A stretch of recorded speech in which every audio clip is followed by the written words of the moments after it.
The Prime Minister may have advised many Canadians that are abroad to come home immediately, but for some, it's not that easy. I'm Cristina Howorun, and over the past few days, several countries have closed their borders to air traffic, particularly in South and Central America, and that's left many Canadians scrambling for solutions. On Sunday night here, they had a presidential address saying they're going to close all of the borders. Once we heard that presidential address, we started trying to make arrangements of how to get back, what are our options. Smartanka and 11 other Canadians he traveled with were supposed to come home next week. They tried to charter a plane, but couldn't get the necessary permits from the Canadian consulate in time. The Canadian government had the opportunity, or could have had the opportunity yesterday, to either get us a permit to fly from the mainland to Roatan, where there was charter flights. But that didn't happen. We are looking at every possible way of bringing Canadians home. There are 3 million Canadians at any given moment around the world living and working, and I think it is just realistic to know that there are some of them who will not be coming home in the coming weeks. The government is offering loans of up to $5,000 to help cover the costs of flying home or to help Canadians sustain themselves while away.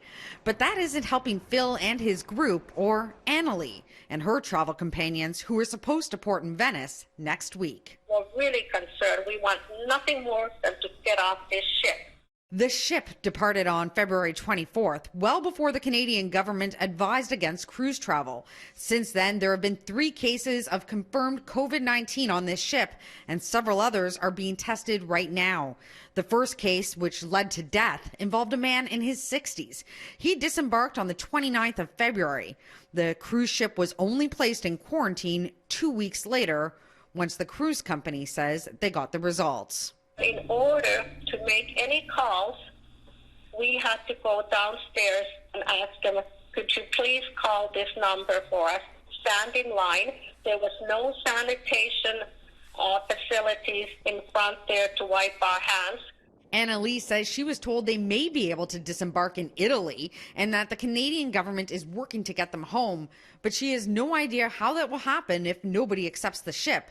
Many European countries have shut down their borders to non-nationals.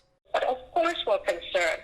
Now, they aren't alone. We've heard from several people in several different countries who are unable to leave due to border closures or lack of flights. And then there's the added problem that if a Canadian is ill, they won't be able to travel back to Canada until they are healthy again. Now, if your loved one finds themselves in this situation, they're being advised to call the number on your screen or email sos@international.gc.ca.